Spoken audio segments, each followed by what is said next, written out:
2024 लोकसभा चुनाव के पहले ही भूखा मर जाएगा बुनकर। एक गीत सुनाकर बताया बुनकर के हालात। एनडीए या इंडिया के सवाल पर बुनकरों ने दी अपनी प्रक्रिया वाराणसी के लोहता में। कैमरामैन तौसीफ रजा के साथ मकबूल अहमद अंसारी, ब्यूरो चीफ की पूरी रिपोर्ट।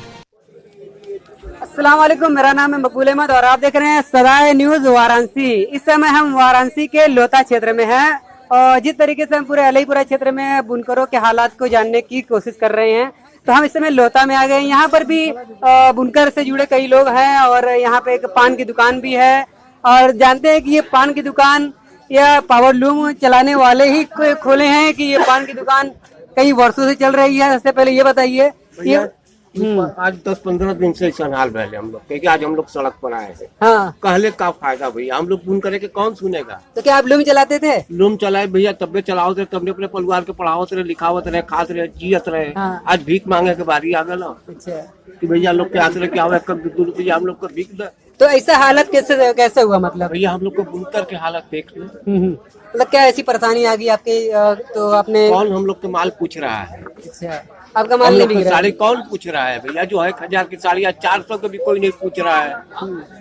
तो ये हालत आ गई आपका कारोबार की, ये हालत तो इसलिए आपको कहते पान की दुकान खोल लिए हैं। तो आपको पावर लूम चलवाते थे? भैया हम मजदूरी करते थे, मजदूरी करते थे, बड़े बड़े गृहस्थी सब बंद कर दिया अपना अपना काम। तो अपने अपने काम बंद कर दिए हैं। देखा जाए तो पूरा बनारस का जो पूरा कारोबार है वो धीरे धीरे प्रभावित हो रहा है और मंदी की ओर है, जिससे कि कहीं ना कहीं जो लोग हैं यहाँ पे जो लोग हैं वो अपना हुनरमंद बुनकर है वो कारोबार छोड़ के दूसरे कारोबार में यानी पान की दुकान लगाने पर मजबूर है। यहाँ पर कुछ लोग और है, बात करते हैं कि बुनकरों की ऐसी हालत है, बुनकरों का जो बिजली व्यवस्था है ये ऐसी व्यवस्था जो आई है नहीं, तो ये कहाँ तक लोगों को नुकसानदेह पहुँचा रही है। जो नई योजना आई है बुनकरों के लिए सब्सिडी की, पहली बात तो आप बुनकर की स्थिति पता करने के लिए आप लोहता में आए हैं, आपका बहुत बहुत धन्यवाद। अभी इसके पहले एक चैनल वाले और आए थे, तो उनको हमने उनके चैनल के मार्फत हमने मोदी जी से, योगी जी से 4 लाइनें में ये बात कही थी और वो आवाज उनके तक पहुंच भी गई है और उम्मीद है कि आपके चैनल के मार्फत भी उनकी हमारी आवाज वहां तक पहुंच जाएगी। मोदी जी मेहरबानवा करता, योगी जी मेहरबानवा करता, बुन करके बचावे खातिर बिजली का रेटवा कम कर दा। आज जो स्थिति बिजली के है, बाजार तो मंदी है ही है, हर साल बाजार मंदी आती रहती है, लेकिन इस बार बहुत ज्यादा हो गया है। क्या वजह है अभी तक समझ नहीं आ रहा है कि किस वजह से बाजार इतना लंबा मंदा हो गया है। आज साल मतलब लॉकडाउन के बाद से हम लोग की बाजार उभरी नहीं। लॉकडाउन के बाद हम लोग खाली मतलब घर से पैसा दे रहे हैं, 100 महाजन का तानी माना खा रहे हैं, मजदूरी कर रहे हैं। आज हालात ये है कि इस मोहल्ले में कम से कम 5000 लूम है, तो उसमें 3000 लूम बंद है और सारे के सारे कारीगर सब कहीं हैदराबाद, कहीं सूरत, कहीं अहमदाबाद पलायन कर गए। कहीं न कहीं पूरा बनारस जो है दूसरे शहरों में रोजगार की तलाश कर रहा है। जी हाँ, सब पलायन कर गए। बहुत बुरी स्थिति है यहाँ पर, लोग अपने बच्चों को पढ़ा लिखा नहीं पा रहा है और सबसे ज्यादा बिगड़ समस्या है तो बिजली का है। लोग खा नहीं पा रहे हैं, बिजली के बिल कहाँ से जमा करेंगे? बिजली विभाग वाले अलग से मतलब पानी डाले हैं, अलग से डंडा किए हुए हैं, अब खाने को मिल नहीं रहा। बिजली विभाग कहाँ से? एक तो इतना महंगा बिजली मिल गया है, इंसान दिन भर रात भर इस बिजली के बारे में सोचता रहता है, डिप्रेशन में चला गया है सब। तो कितना देर है इस समय मतलब उनका जो पावर लूम पे यहाँ पे लोहता? यहाँ पे ज्यादातर कनेक्शन 2 किलोवाट का है, 2 किलोवाट पे 2580 रुपया मांग रहा है। 2580 800 रुपया पर एचपी के हिसाब से मांग रहा है। 7.5% जो है बिजली पंखा के हिसाब से 60 रुपया मांग रहा है। उस हिसाब से आप जोड़ लीजिए, 8 के 24, 6 के 18, वही 2580 रुपया मांग रहे हैं।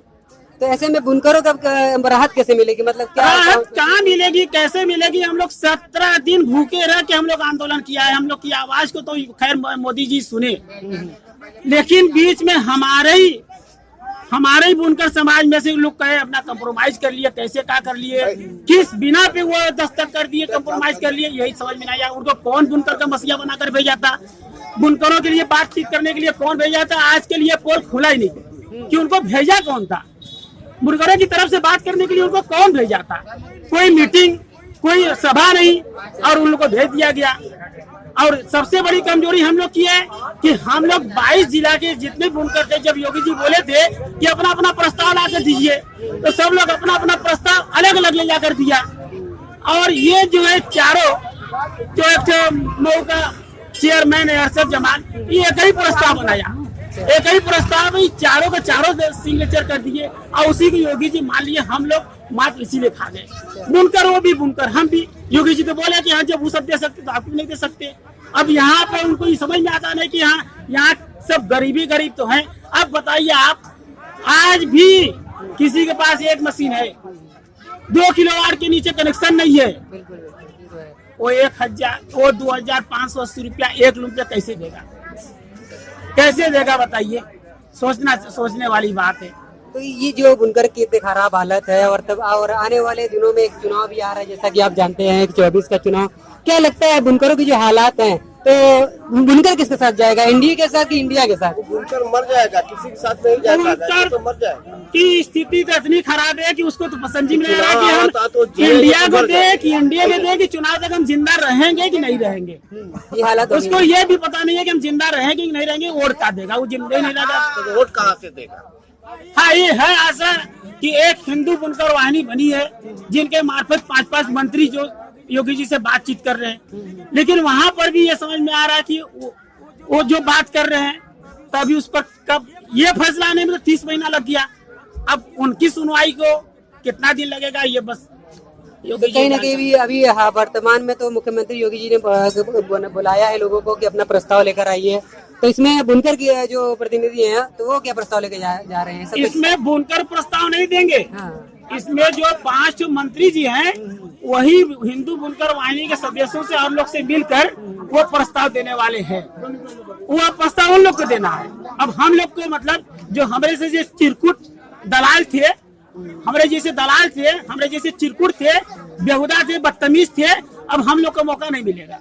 अब वही लोग अपना समझेंगे। इसलिए कि योगी जी बोले थे कि हमने जब कहा कि हाँ एक ही बार भी प्रस्ताव लेकर आइए, तो आप लोग क्यों नहीं लेकर आते? बार बार लेकर आते हैं, जाइए अच्छा देखते अपना प्रस्ताव लेकर आइए। तो ये उन लोग की जिम्मे है। तो दिक्कत की बात ये भी है कि अलग अलग संगठन तो अलग अलग प्रस्ताव है, ये भी दिक्कत है। हाँ, ये भी दिक्कत ये मतलब लेकिन अलीपुरा ये बनारस की जो है, वहाँ की मांग अलग है, लोता की मांग अलग है। तो ऐसा भी है कुछ? ऐसा मांग ये है कि जैसे अब 65 रुपया मिल रहा था, हाँ। तो आपका संगठन है, तो आप बोलेगे कि भैया जी योगी जी दोगुना कर दीजिए, 130 रुपया ले लीजिए। किसी का 150 153 रुपया था, तो वो बोल रहा कि आप 250 ले लीजिए, तो ये बोल रहा है 300 ले लीजिए। अपने हिसाब की से लोग मांगा था, लेकिन वहाँ पर एकाएक वो सब 800 रुपया पर हाउस पावर मांग लिए। ये ताज्जुब होता है, हमें तो ताज्जुब ही होता है। पूछना चाहिए आप लोगों को जाकर कि कभी अपने हाथ से तुम लोगों ने 461 रुपया जमा किया था कि नहीं जमा किया था? अगर वो लोग 461 रुपया अगर कभी जमा किए होते अपने हाथों से जाकर फीडर पर, तो वो लोग 2580 पर 860 रुपया पर सिग्नेचर कभी नहीं करते। ये मेरा दिल कह रहा है। तो कहीं ना कहीं ये जो हो रहा है, जो बुनकर के प्रतिनिधि बनकर लोगों के पास, मुख्यमंत्री के पास गए और ये जो घुमाया किया था, तो ऐसे में कहीं ना कहीं जो बिजली की जो व्यवस्था है वो बुनकरों को राहत नहीं पहुंचा रही है। हाँ बताइए। धन्यवाद आपसे मिलके, मगर ऐसा है कि जो कि आप बड़े गिरफ्ते हैं तो आप अपना क्या जानेंगे। जो गरीब तबके के छोटे मछली हो तो मर जा रहे हैं, तो भैया वो किसके सुनाए अपना दुख? तो ऐसा है कि बुनकरों का तो कई संगठन है, आधा किलो संगठन है बुनकरों का, तो मजदूर का संगठन नहीं है, कमजोर का संगठन नहीं है। नहीं तो किसके साथ जाए मजदूर? अगर मजदूर आपके साथ जाए या एक मशीन वाले आपके साथ जाए, तो आप तो अपने आप सुनाएंगे। भैया आप तो 10 कमा रहे हो, तो 8 लाख कमा रहा है बेचारा, तो भी अपने ही मुझको भी मिला रहे हो। क्यों ऐसा कर रहे हो भैया? अब इनका कहने का मतलब है कि हम मजदूर है, कारीगर है, बुनकर है, हम चलाएंगे अपना खर्चा, चलाएंगे अपना पेट पालेंगे, अपने बाल बच्चों का पेट पालेंगे कि हम चलेंगे संगठन के साथ करके? इन लोगों ने संगठन में साथ दिया, बहुत साथ दिया, बहुत ज्यादा साथ दिया था कि 17 दिन अपने कामों को बंद करके इन लोगों का साथ दिया था। इन लोगों की बहुत मेहरबानी। हम लोग उस लायक नहीं है कि हम एक दिन अपना कारखाना बंद रखें, 17 दिन बंद है। लेकिन अपने संगठन के साथ मिलकर हम लोगों ने अपने सरदार महतो के साथ मिलकर पूरा उनका सहयोग दिया। तो आपके संगठन का नाम क्या है? हम लोग का सब संगठन है। हम लोग का 34 तंजीम भी है और आरसी वस्त्र बुनकर संघ भी है और वो बुनकर महासभा। हाँ, बुनकर महासभा भी है, कलाम सरदार वाले भी है, मकबूल हसन वाले भी है। हम लोग बुनकर, हम लोग सबके साथ, बुनकर तंजीम के साथ हम लोग हैं। कहीं न कहीं देखा जाए तो अभी हम लोग का बजट डीहा में थे और अब एक समय लोता में है, और जिस तरीके से अलईपुरा के सभी क्षेत्र में हमने देखा जो हालत है सबकी वही हालत है, लेकिन यहाँ अलग अलग पीड़ित पर, अलग अलग विद्युत विभाग पर अलग अलग तरीके से वसूली हो रही है और अलग अलग तरीके से लोग जमा कर रहे हैं, अलग अलग तरीके से लोगों को प्रताड़ित किया जा रहा है।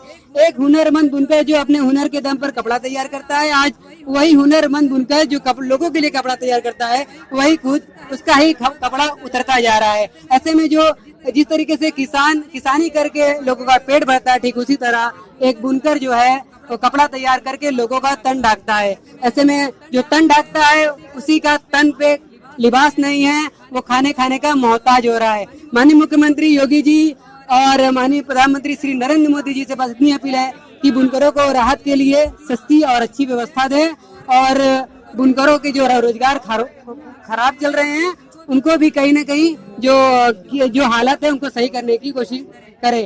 इस समय हम लोग लोता में हैं और हम लोग अलग अलग इलाके में आपसे मिलते रहेंगे। कैमरामैन तौसीफ रजा के साथ ब्यूरो चीफ मकबूल अहमद अंसारी की लोता से रिपोर्ट।